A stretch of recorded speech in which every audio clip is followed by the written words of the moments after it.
आज सदगुरु श्री कबीर साहब जी की 625वीं ये जयंती है। सभी लोग धूमधाम से मना रहे हैं। आज तारीख 9 है। ये समारोह बाबू गुरु जी ने रखा है। भक्त सज्जन सभी मिलकर के और इसको आगे बढ़ा रहे हैं।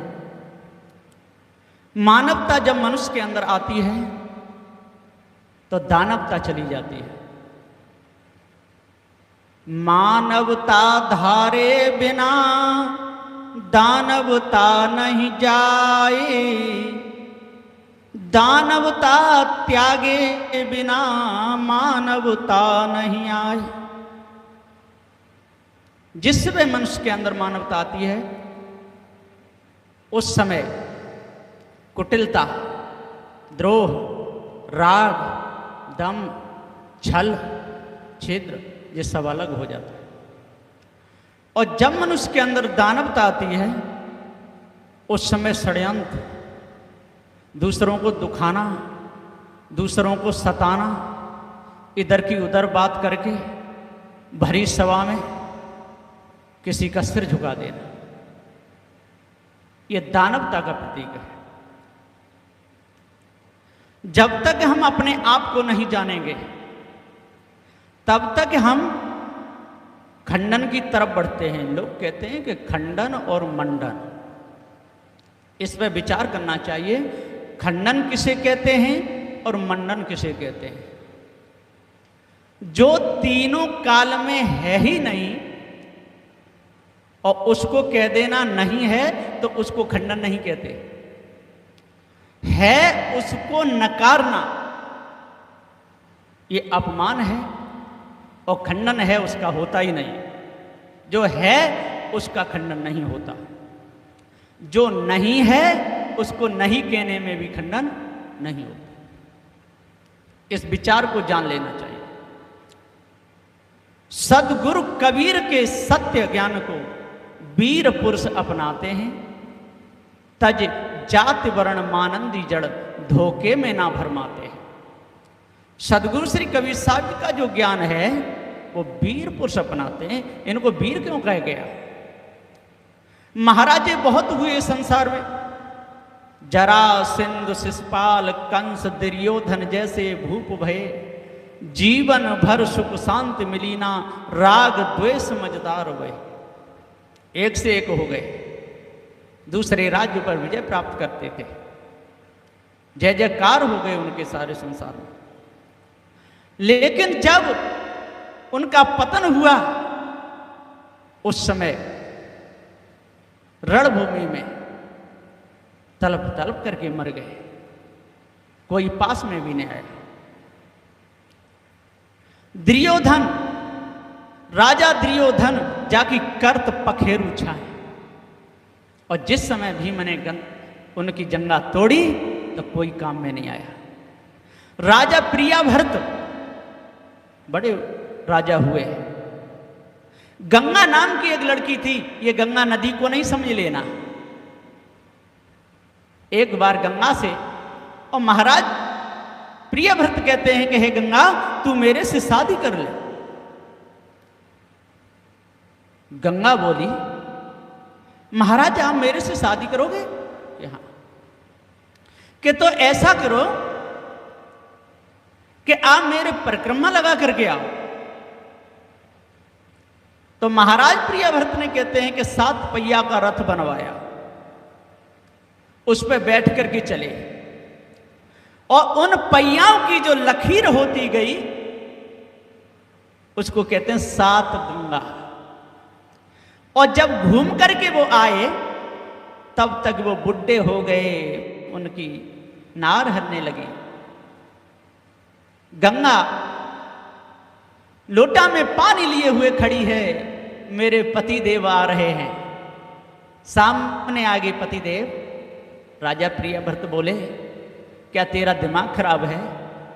कहां मैं बुढ़ा और मेरी गर्दन हिल रही है और मेरे को पति कहती है? गंगा हाथ जोड़ करके कहती है, महाराज आप मेरे को भूल गए हैं, मैं वही गंगा हूं जो आपने मेरे से कहा था कि मैं तेरे से शादी करना चाहता हूं। महाराज बोले, मैं बुढ़ा हो गया और तू जवान की जवान ही रही।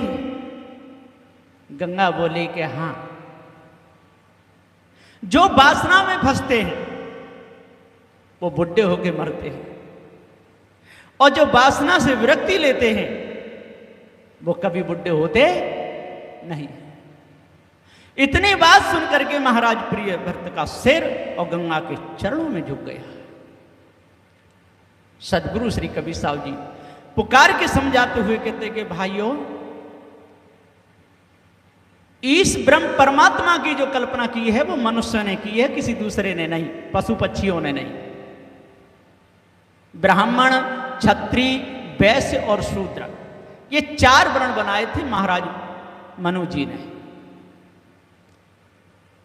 तो यहां पर कहते हैं कि पहचान तो कुछ रखी नहीं, पहचान और बना देनी थी।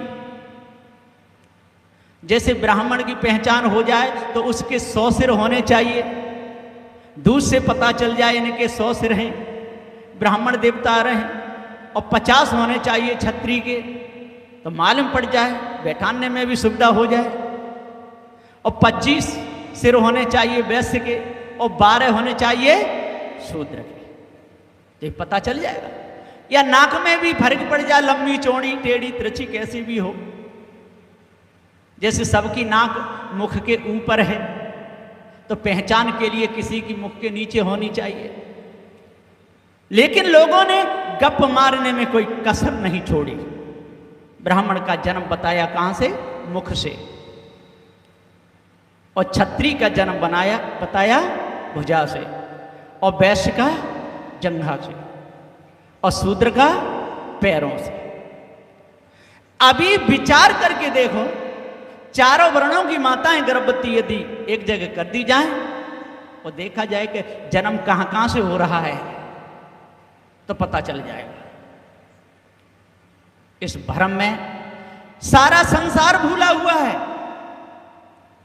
बड़े बड़े ज्ञानी हुए और ऐसी गप मारे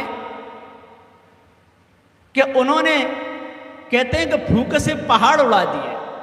फूंक से कोई पहाड़ उड़ेगा? फूंक से कभी पहाड़ उड़ने वाला नहीं। यहां तक कह दिया कि 2-2 हजार वर्ष तक वो तपस्या करते थे, और 60,000 वर्ष तक चमन ऋषि जी और तपस्या किए। 60,000 वर्ष तक लोहे की चना पर विश्वामित्र जी तपस्या किए, और उनकी हालत देख लीजिए। फंसे मृग के मोह भरत की क्या गति कर डारी, मान मध मोह लगत खायो, और सोई हंसा बचो शरण में सदगुरु की आयो।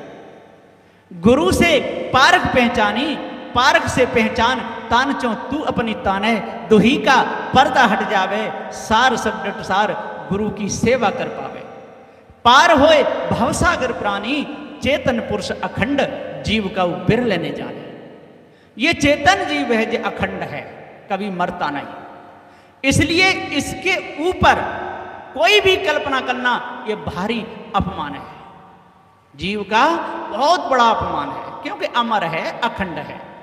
इसको पृथ्वी दबा नहीं सकती, जल इसको गला नहीं सकता, अग्नि इसको जला नहीं सकती, और वायु सुखा नहीं सकती, और आकाश के तो कोई अणु परमाणु तृष्णु है नहीं। जीव ज्ञान स्वरूप है। इस विधान को जो समझ लेगा वो कभी कहेगा ही नहीं कि सदगुरु श्री कबीर साहब ने खंडन किया है, या वर्तमान में पारखी संत गुरुजन खंडन कर रहे हैं। पारखी संतों ने कभी किसी का खंडन नहीं किया, कभी किसी का अपमान नहीं किया, और लाज बचा दी। पारखी संतों ने तो एक लाज बचाई है। जड़ के आगे शीश झुकाते, क्या मानवता इसे कहते हैं, और पशुओं के गले काटे जाते, क्या धर्म इसी को कहते हैं। ये कोई धर्म नहीं है, जो पशुओं के गले काटे जाते हैं, रेत रेत के काटे जाते हैं, मुस्लिम भाई रेत रेत के काटते हैं और हिंदू लोग झटका से काटते हैं। ये लाज किसने बचाई? मनुष्य का सम्मान किसने बताया? चेतन पूजा किसने बताई? जीव अजर अमर अखंड है, इसके ऊपर कोई दूसरा नहीं। कल्पना करना मिथ्या है। जड़ और चेतन दो ही पदार्थ हैं। इस भेद को जो समझ लेगा, समझ लो कि उसको पूरा पार ज्ञान हो गया। पारख, पारख, जो अपने आप को जिसने पा लिया और जो समझ गया, इंद्रियों को जिसने बस में कर लिया और भ्रम भूल कल्पना को जिसने त्यागा, उसको कहते हैं पारखी। पार हो जाए, जो भ्रम भूल कल्पना से पार हो, विषय वासना से पार हो, मोह ममता आसक्ति से पार हो, निस्वरूप को अपने आप को जाने, उसे पारखी कहते हैं। लोग कहते तो रहते हैं, लेकिन गंगा पे गंगादास बन जाते हैं, यमुना पे यमुनादास बन जाते हैं। काबिया मूल साहब जी ने कि पढ़ा पढ़ा और लिखा लिखा कर 16 दूनी 8 कि जियरा कर दे बारे बाट। सदू दे के तो भैया अब 12 बाट नहीं होना है, अपने आप को जानना है, अष्ट महासदुओं को धारण करना है, 10 दोषों पर विजय प्राप्त करनी है, पारखी संतों से भेद जानना है। समझ में नहीं आवे तो संत गुरुजन दयालु होते हैं, उनके पास में आकर के भेद को समझ लेना चाहिए, हृदय की कालमा मिट जाएगी। इन्हीं वचनों के साथ में मैं अपनी वाणी को विराम देता हूं।